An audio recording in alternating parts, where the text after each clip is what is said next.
In the wackiest race in Kentucky Derby history, the horse that crossed the finish line first finished 17th. Welcome to Plain English, your recipe for success, a podcast for English learners. We go a little bit slower so you can follow all the words and really focus on understanding the ideas. I'm Jeff. JR is the producer, and a full word-for-word transcript of this episode, complete with translations into 7 languages, can be found at plainenglish.com/156. Coming up today, the controversial finish to the Kentucky Derby, the most popular horse race of the year. And you heard right, the winner, or should I say, the horse that crossed the finish line first, was disqualified after a foul. It was the first time that happened in the race's 145-year history.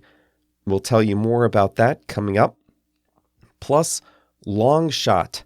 That's the expression today. And we'll close with a quote since it's Monday.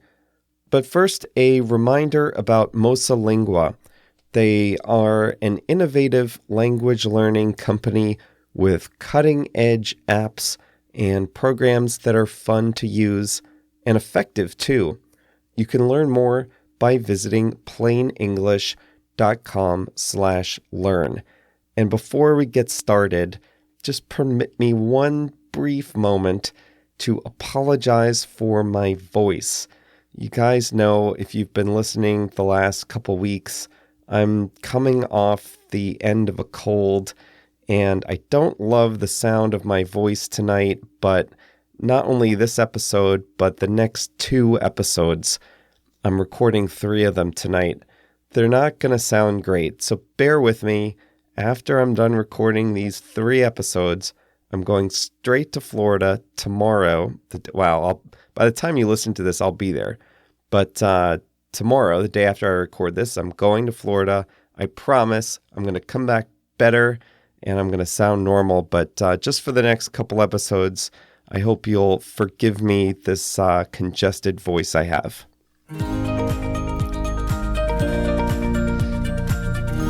It's often described as the most exciting 2 minutes in sports, but the Kentucky Derby this year could also be described as the most perplexing 2 minutes in sports.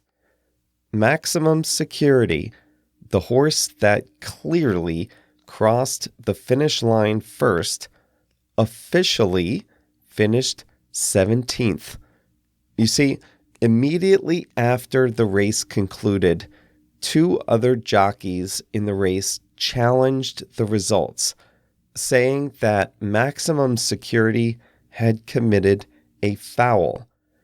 The officials who govern the race are called the racing stewards, and they spent 20 minutes reviewing the footage of the 2-minute race, and they disqualified Maximum Security.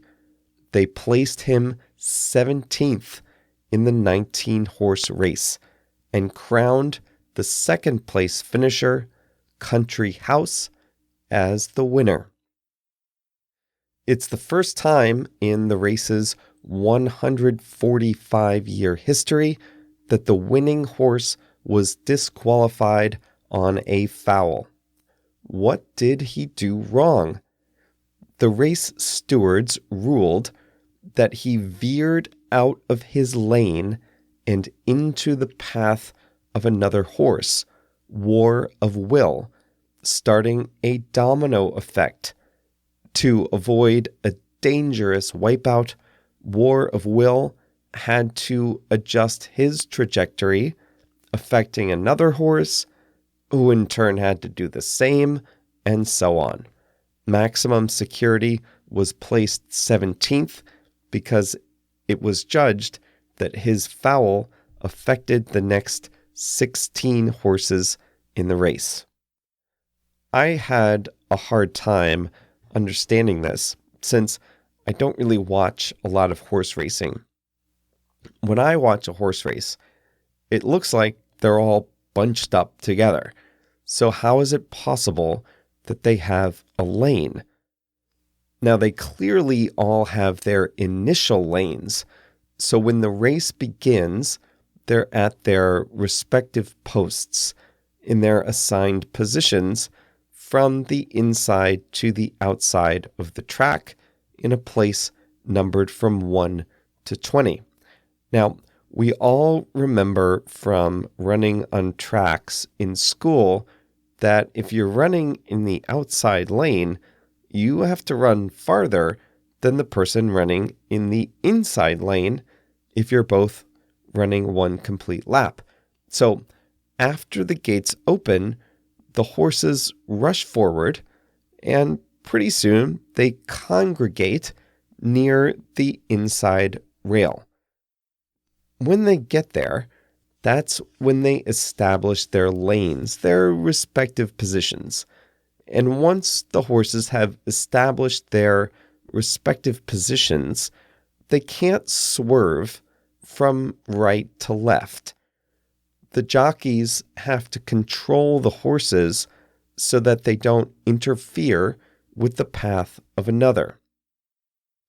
In the replay of the race, you can see when maximum security edges to his right and his back legs come very close to the front legs of the horse behind him at the time war of will. If the two had collided or gotten entangled, there could have been a devastating wipeout. Horses can die on the racetrack after accidents. Now, speaking of accidents, there was already an uncomfortable spotlight on the sport of horse racing this year, even before the Kentucky Derby controversy. At the Santa Anita racetrack in California, there were 23 horse fatalities in just 3 months this year, an alarming rate. They suspect that a combination of factors contributed to the breakdowns: rainy conditions, irregularities in medication given to horses, and pressure to fill races with horses that are not ready for racing. The sport has a long tradition, but it has its darker sides: big money, injuries, medications, legal and illegal, and a lot of wear and tear on the animals. I can't pretend to offer an opinion on whether the judges at the Kentucky Derby made the right call, but the majority of experts interviewed afterward said that the racing stewards did make the right call. In a race that's not as high profile as the Kentucky Derby, the decision to disqualify maximum security's victory would have been pretty quick, many people said. Instead, over 150,000 spectators and millions of people watching on TV waited 20 minutes for the matter to be settled. Country House, by the way, was a historic long shot. It had been given 65-1 odds to win the race, the second longest odds ever for a Derby winner. The stakes were high. The Kentucky Derby is the biggest wagering race in North America and the most watched horse race in the world. This was more than just the $3 million prize. Bettors around the world had wagered over $200 million on the race. The Derby is held the first Saturday of May at a racetrack called Churchill Downs in Louisville, Kentucky. They have been running that race every single year since 1875. The track is just 1.25 miles in length, and the race is usually over in 2 minutes. The Derby is the Derby is the first of 3 championship horse races in America. The next 2 are the Preakness Stakes in Maryland and the Belmont Stakes in New York State. I want to say hi to Lars in Germany. He used the phrase recipe for success in a business context the other day, and it went over really well with his clients. Lars listens in the car on the way to work, and he wrote to say that he's made some great progress over a year of listening, which is fantastic. Thanks, Lars, for listening, and it's an honor to be your recipe for success. You know, so many of you ask me what you can do to sound better, to reduce your accent and to sound more like a native. And the best advice I have is to practice reading out loud. I think when you're speaking, your brain has to do 2 things. First, it needs to find the right words, and then it needs to actually make the right sounds. So I don't know about you, but for me, finding the right words in Spanish is hard enough without worrying about how the words are pronounced. So that means you need to practice saying the words out loud. That way, when you go to speak next time, actually saying the words is second nature, and you can dedicate all your brain power to picking the words that you want to say.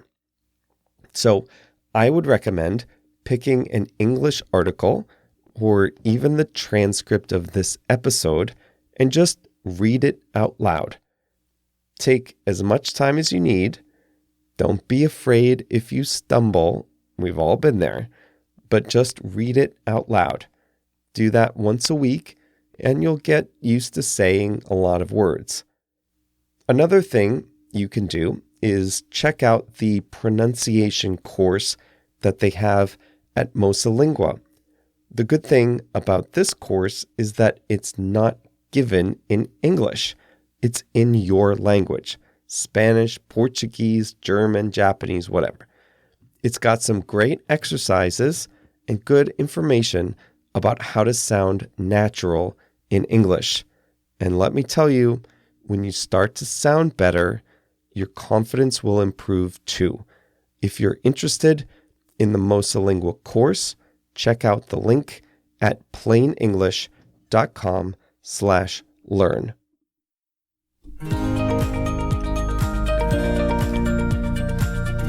What are we going to pick today for the expression to review? There were a couple of repeats in there. Wear and tear. We talked about that one in episode 99. You heard on the line, which we talked about in episode 148, just a couple weeks ago. What else? Oh, how about long shot? I just asked JR by WhatsApp if he knew what long shot meant, and he said no. So that's how I know it's a good one to talk about with all of you. Country house was a long shot. The odds were 65-1 against him. That means if you bet $1 on country house, you would have won $65 in that bet. That's a pretty lopsided bet. People did not think Country House would win that race. He was really not expected to win, so he was a long shot. When something has a very small probability of happening, you say that thing is a long shot. If you think back to when Tiger Woods was ranked 1,199th in golf, you would have said that, yeah, maybe he can win another championship, but it's a long shot. Like, yes, it's possible, but highly unlikely. It's a long shot. And look what happened, right? A small probability doesn't mean impossible. And part of the fun of watching sports, I think, is watching long shots succeed. There are 22 Democrats officially running for president here in the United States. They all want the chance to run against Donald Trump in 2020. Among them, the leader right now in the polls is Joe Biden, the former vice president. 21 other people are running. By the time you hear this, there might even be a few more. They're mostly senators, congressmen, ex-congressmen, a couple of ex-mayors of cities. An author of spiritual books is in the mix. Most of them are long shots. A handful of them either have good experience or ideas that resonate with voters, but most of them, let's be honest, are long shots. Voters have never heard of them, and they don't have a unique message. A lot of people are wondering whether Britain will have another vote and decide to stay in the EU after all. I think it's a long shot, but it's possible. Sometimes you can say, it's a long shot, but it's worth trying. Like, if you want to buy a car and the asking price is, let's say, higher than your budget, you can only offer a much lower price. But why not? Just see if the seller would give it to you. It's a long shot, but why not? You don't have anything to lose by making the offer. If you want to leave early on Friday, try to beat the traffic, you can ask your boss if you can leave around 3 o'clock. It's a long shot, but you may as well try, right? Okay, I mentioned before that I don't really follow horse racing, but as I was preparing for this episode, I went down this vortex on the internet of article after article about the Kentucky Derby, and then later about the deaths of the horses at Santa Anita. And then finally I landed on one about cheating in horse racing. And it was by a journalist who had written about the sport for decades, John Swenson. And here's one of the quotes from his article in Vice, the website from a few years ago. He says, quote, "Cheating is deeply woven into the fabric of horse racing. The sport is such a magnet for shady characters and below-the-table dealings." And that quote stuck with me, and that's part of the reason why I've never really cared for horse racing too much personally. The animals are big and beautiful, and I think they just deserve more than to be at the center of such a shady business. That's just my opinion. All right, that's all for today. I hope you've enjoyed today's program. A lot of new words in there, which is a great thing. Listen, if you'd like to continue building your vocabulary with plain English, make sure to get on the list to get my emails. Every time there's a new episode, I send out an email with a written explanation of one additional word or phrase from the episode. Now, over the course of a year, that's 104 additional words you could be learning. Make sure you get on that list. Right now is a great time to do it. Just go to plainenglish.com/email plainenglish.com/mail and enter your details. You'll also get a couple of welcome messages from me with some good English learning resources. plainenglish.com/mail. Now, I'm off to get a sip of water. JR and I will be back on Thursday for a new episode. Thanks so much for being with us, and we will see you then. If you've enjoyed today's episode, then you'll love Plain English Plus.